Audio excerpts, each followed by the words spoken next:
Classes. तो आज हम लोग फोर्थ लेक्चर स्टार्ट करने जा रहे हैं। यूनिट नंबर 1 चल रही है हम लोगों की कंट्रोल सिस्टम में, राइट। और आज का जो लेक्चर रहेगा जो आपका बहुत सबसे इंपॉर्टेंट टॉपिक है, इनफैक्ट इस यूनिट का जो सबसे इंपॉर्टेंट टॉपिक है block diagram reduction technique. Basically हमारा जो ब्लॉक डायग्राम की हेल्प से हमको एक डायग्राम मिलेगा, एक कंट्रोल सिस्टम मिलेगा, और उस कंट्रोल सिस्टम का हम ट्रांसफर फंक्शन निकालते हैं। ये कंट्रोल सिस्टम में उसके सब सिस्टम बने हुए हैं, तो कॉम्प्लेक्स सिस्टम है। हम क्या करना चाहते हैं कि उसको समराइज करके उसका ट्रांसफर फंक्शन कैलकुलेट करेंगे, अगर हम उसको एज ए होल देखें, ठीक है। तो वो चीज कैसे करेंगे, उसको कैसे करना होता है वो हम सीखेंगे, लेकिन आज मैं उसके केवल रूल डिस्कस करूंगा। आज हम उसके केवल रूल्स डिस्कस करेंगे कि कैसे हम ब्लॉक डायग्राम को रिड्यूस करते करते ट्रांसफर फंक्शन को कैलकुलेट करते हैं, ठीक है। तो ये चीज हमारी रहेगी। स्टार्ट करते हैं, एक बार आपको समझ में आएगी। सबसे पहले अगर हम सिलेबस की बात करें, देखिए determination of transfer function by block diagram reduction technique, ये टॉपिक हमारा है। बट इस टॉपिक के आज हम केवल रूल्स के बारे में पढ़ेंगे, क्योंकि जब तक रूल आपको क्लियर नहीं होंगे आप ब्लॉक डायग्राम रिडक्शन कर नहीं पाओगे। नेक्स्ट लेक्चर से हम लोग न्यूमेरिकल्स पे जाएंगे। थ्योरी इसमें नहीं है, डेरिवेशन इसमें नहीं है। रूल्स भी एग्जाम में आपको मुश्किल ही पूछे जाते हैं, लेकिन पूछ सकता है, कोई बड़ी बात नहीं है, राइट। इसीलिए हमने आज के लेक्चर में कोई पीवाईक्यूज नहीं रखे हैं, कोई हमने डीपीपी नहीं दी है।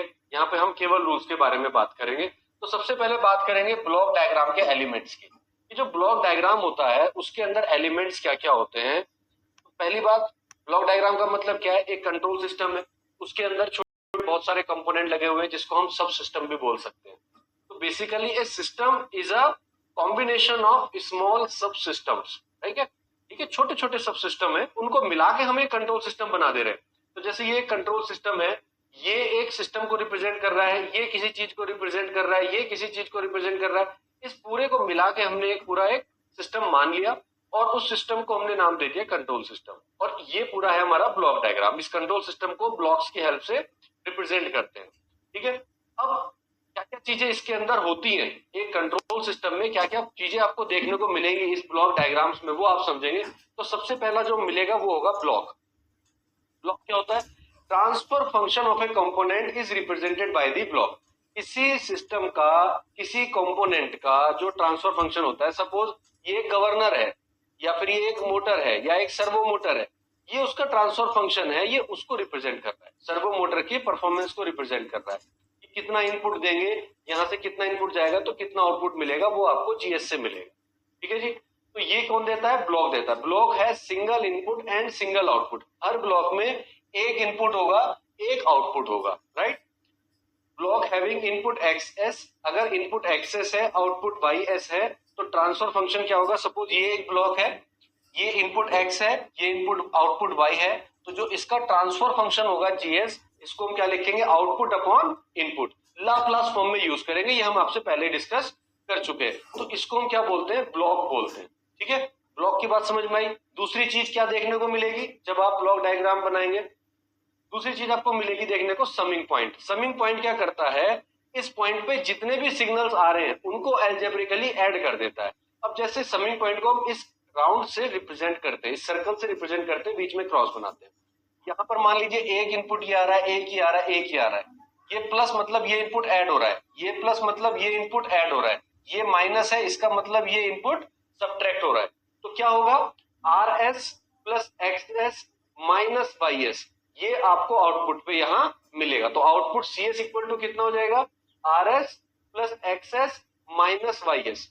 तो ये काम किसका हुआ बेटा? समिंग पॉइंट का। समिंग पॉइंट क्या करता है? किसी पॉइंट पे जो मल्टीपल इनपुट्स आ रहे हैं उनको एल्जेब्रिकली ऐड कर देता है। एल्जेब्रिकली क्या मतलब क्या है? यहाँ माइनस था तो माइनस कर दिया, प्लस था तो प्लस कर दिया, ठीक है। ये काम करता है हमारा समिंग पॉइंट। दूसरा होता है take off point. Take off point क्या कहता है? The take off point is a point from which the same input can be passed through more than one branch. ये जो सेम इनपुट था ये इधर भी जा रहा है, और इसी इनपुट को अगर मुझे कहीं और लेके जाना है तो वो मैं कहां से लेके जाऊंगा? इस टेक ऑफ पॉइंट से। तो ये जो पॉइंट है इसको हम क्या बोल देंगे? Take off point. तो मैं क्या नाम दे दूंगा बेटा? टेक ऑफ पॉइंट, ठीक है। तो ये पॉइंट कहलाएगा take off point. R S मेरा यहां भी चला गया और यहां भी चला गया, ये मेरा ब्लॉक है, ये हमारा ब्लॉक है, राइट। तो ये कहलाता है टेक ऑफ पॉइंट। ये चीज समझ में आई? ठीक है जी।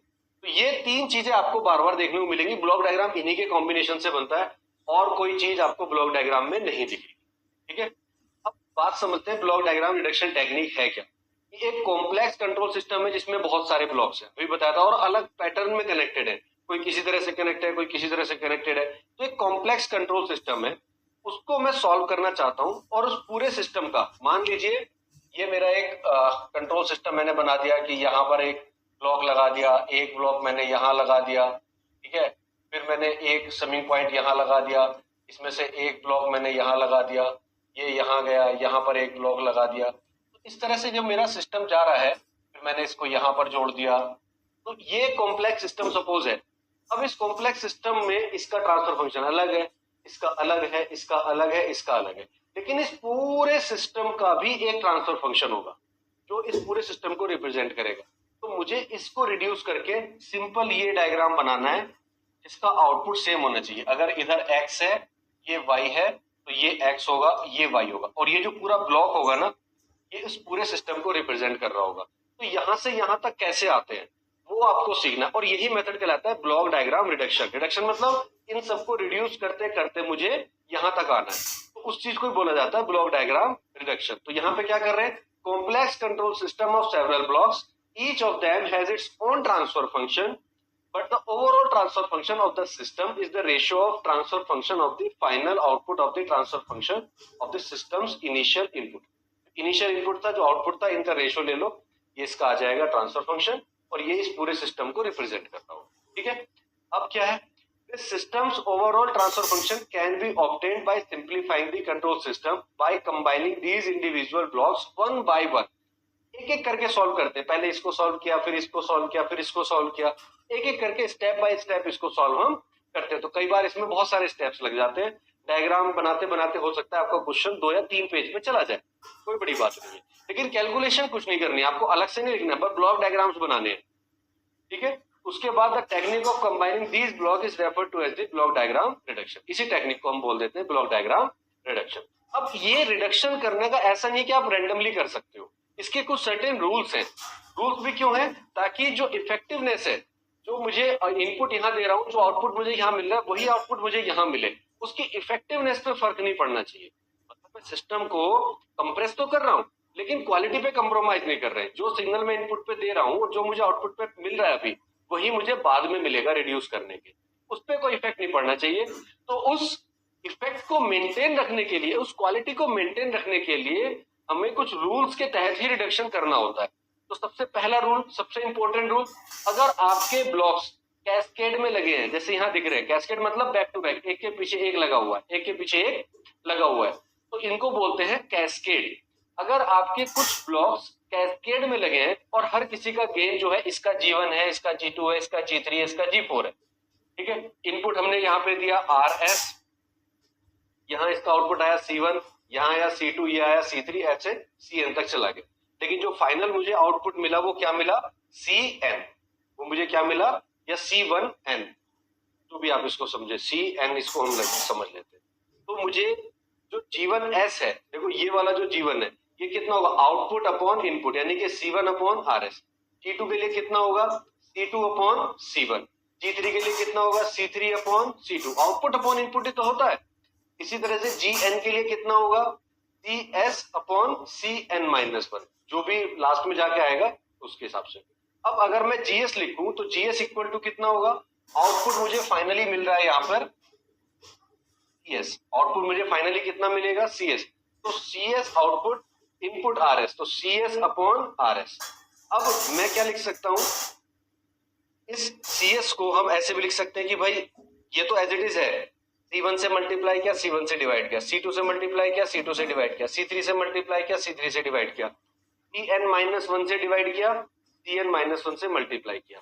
तो अल्टीमेटली क्या होगा, ये सारे तो एक दूसरे को कैंसिल कर देंगे, ये इसको कैंसिल करेगा, ये इसको कैंसिल करेगा, तो यही चीज निकल के है। तो इसको मैं क्या लिख सकता हूँ, G1, इसको क्या लिख सकता हूँ, G2, इसको क्या लिख सकता हूँ, G3, और ये अप टू Gn हम लिख सकते हैं।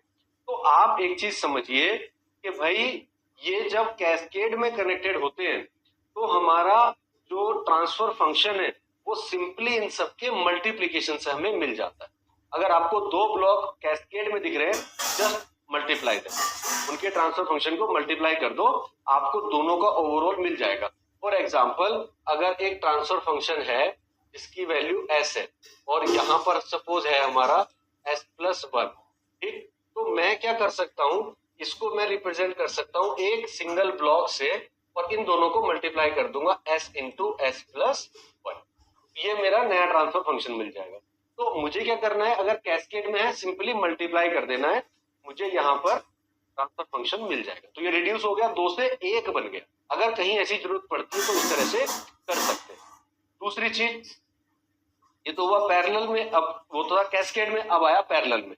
अगर पैरेलल में है और पैरेलल में है तो कहीं ना कहीं तो जुड़ रहे होंगे, जहां जुड़ते हैं वो समिंग पॉइंट के थ्रू ही हम ऐड करते हैं। इसको किसके थ्रू ऐड कर रहे हैं, समिंग पॉइंट के थ्रू। तो मान लो इनपुट r था, यहां से r को हमने भेज दिया कहां, ये टेक ऑफ पॉइंट है, यहां से G1 को दिया, G2 को दिया और G3, सबको हमने क्या इनपुट दिया, सेम इनपुट तीनों को दिया। तीनों का ट्रांसफर फंक्शन अलग अलग है, G1, G2, G3।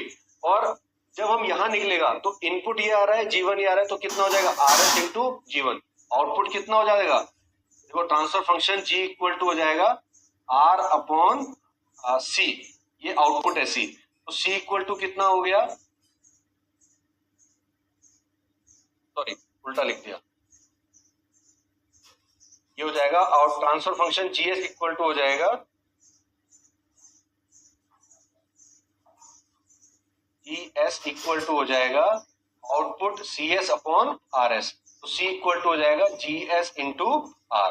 तो वही तो हम लिख रहे हैं, G1 इंटू R, ये क्या है, आउटपुट है, ये भी आउटपुट है, ये भी आउटपुट है, और ये आउटपुट को हमने यहाँ पर 2 को ऐड कर रखा है, 1 को सब्ट्रैक्ट कर रखा है। हमने एग्जांपल लिया है, कोई सा भी माइनस हो सकता है, कोई सा भी प्लस हो सकता है, डिपेंडिंग अपॉन क्वेश्चन। तो ऐसा नहीं कि सर यहाँ माइनस क्यों लिया, आप प्लस भी ले सकते हो, आप ये वाला भी माइनस ले सकते हो, कोई फर्क नहीं पड़ेगा। तो यहाँ पर ये CS अगर होगा तो इस पूरे को हम कैसे एक ब्लॉक से रिप्रेजेंट कर सकते हैं। CS में क्या होगा, देखो RS G1 plus RS G2 minus RS G3, या RS ब्रैकेट में लिख दो G1 G2, G1 plus G2 minus G3। तो देखो यही हमने लिखा RS CS G1 plus G2 minus G3। Simply ये ब्लॉक जिस एल्जेब्रिकली ऐड कर दो ये आपको मिल जाएगा। तो क्या हो जाएगा, G1 plus G2 minus G3। तो कैस्केड में ब्लॉक्स के गेन को मल्टीप्लाई करते हैं, पैरेलल में जो ब्लॉक्स हैं उसके गेन को एल्जेब्रिकली ऐड करते हैं। 2 चीजें हो गई, अगर कैस्केड में है तो मल्टीप्लाई करते हैं, पैरेलल में है तो सिंपली ऐड करते हैं एल्जेब्रिकली। ये चीज समझ में आ गई। तो this is the parallel blocks, rule number 2। Rule number 3, summing point अगर 2 एक साथ आ रहे हैं, आगे पीछे आ रहे हैं, कंसेक्यूटिव है, तो वहां पे एसोसिएटिव लॉ अप्लाई हो जाता है। एसोसिएटिव लॉ अप्लाई हो जाता है, कैसे, एक सेकंड, अब मान लीजिए जैसे ये एक समिंग पॉइंट है, यहाँ इनपुट है, ये x r में प्लस हो रहा है, फिर ये RS प्लस XS हो गया, यहाँ पर ये इतना आया। अब इसमें क्या कर रहे हैं, YS को माइनस कर रहे हैं। आप क्या कर सकते हो, इसको इंटरचेंज कर सकते हो, तो ये माइनस Y को यहाँ लगा दो, प्लस X को यहाँ लगा दो, कोई फर्क आपके आउटपुट पे नहीं पड़ेगा। देखो अभी आउटपुट क्या आ रहा है, जब हमने प्लस X किया R में तो R प्लस X हो गया, और ये Y को माइनस किया तो R plus X minus Y हो गया। अगर मैं इस माइनस Y को पहले ले जाऊं और X को बाद में ले जाऊं तो कोई फर्क नहीं पड़ेगा, ये हो जाएगा मेरा XS। ठीक, तो देखो R माइनस Y हो गया और ये R minus Y plus X हो गया, तो ये चीज और ये चीज सेम है। इट मींस अगर 2 कॉन्जिक्यूटिव समिंग पॉइंट मिलते हैं तो उनको हम एक दूसरे से इंटरचेंज कर सकते हैं, ये कहलाता है एसोसिएटिव लॉ। इसको हम क्या बोलते हैं, एसोसिएटिव लॉ, राइट। 3 रूल हो गए। रूल नंबर 4, रूल नंबर 4, ठीक है जी, shifting of take off point, ये सबसे ज्यादा यूज होता है। टेक ऑफ पॉइंट को आपको आगे लेके जाना है या कई बार पीछे लेके आना होता है। सपोज यहाँ पर टेक ऑफ पॉइंट है, तो यहाँ से RS इनपुट दे रहे हैं, यहाँ CS आउटपुट मिल रहा है, तो ये इस टेक ऑफ पॉइंट को अभी यहाँ लेके जाना है। फिलहाल मुझे दूसरी ब्रांच से क्या आउटपुट मिल रहा है, RS एज इट इज। मैं चाहता हूं जब इस शिफ्ट को मैं B पे शिफ्ट करूं तो भी मुझे इस पॉइंट से RS ही मिले। तो हमने क्या किया, पहले तो इसको आगे ले गए, अब RS यहाँ मिल रहा है, RS इंटू GS मिल रहा है, तो ये तो एज इट इज मिल जाएगा, CS equal to RS into GS, यही तो मुझे मिल रहा है। लेकिन अगर मैं यहां से जाऊं तो ये कितना मिल रहा है मुझे, RS इंटू GS, ठीक है, और ये मेरा इस ब्लॉक में जा रहा है। आउटपुट मुझे क्या चाहिए, RS। तो मैं इस जीएस को हटाना है मुझे, तो मैं डिवाइड करूंगा, तो 1/GS हमने यहाँ कर दिया, एक ब्लॉक ऐड कर दिया 1/GS का। अब RS into GS into 1/GS, तो क्या मिलेगा RS। तो इस तरह से जब मैं टेक ऑफ पॉइंट को ब्लॉक से आगे लेके जाता हूं, तो जिस ब्लॉक के आगे लेके जा रहे हैं उस ब्लॉक को इन्वर्ट करके हम इस वाली ब्रांच में लगा देते हैं। तो ये हुआ shifting of take off point. Sometime इसको पहले लाना पड़ता है, जैसे अगर ये यहाँ पर है, RS दिया हुआ है, यहाँ पर आया आपका क्या इनपुट आएगा, यहाँ पर RS इंटू GS, ठीक है। अभी ये ही सेम CS यहाँ मिल रहा है, सेम यहाँ मिल रहा है। अगर मैं इसको यहाँ लगा दूं तो मुझे क्या मिलेगा, देखते हैं। अगर मैं यहाँ लगा दूं तो ये ब्लॉक RS है, RS इंटू GS यहाँ मुझे मिल जाएगा, ठीक है। लेकिन अगर मैं यहाँ से डायरेक्ट बिना ब्लॉक के ले जाऊं तो मुझे केवल R मिलेगा, मुझे क्या मिलेगा, केवल R मिलेगा। जबकि मुझे क्या चाहिए, RS इंटू GS चाहिए। तो मैं क्या करूंगा, यहाँ पर RS आ रहा है, GS से मल्टीप्लाई कर दूंगा, RS इंटू GS मुझे मिल जाएगा।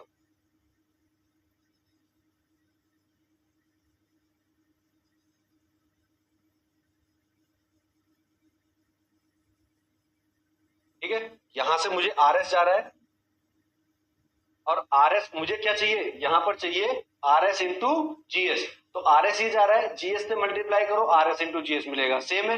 यानी कि जब मैं टेक ऑफ पॉइंट को पीछे लेके जाता हूं तो सेम ब्लॉक मुझे नीचे वाली ब्रांच में भी लगाना पड़ेगा। तो ये हुआ टेक ऑफ पॉइंट की शिफ्टिंग।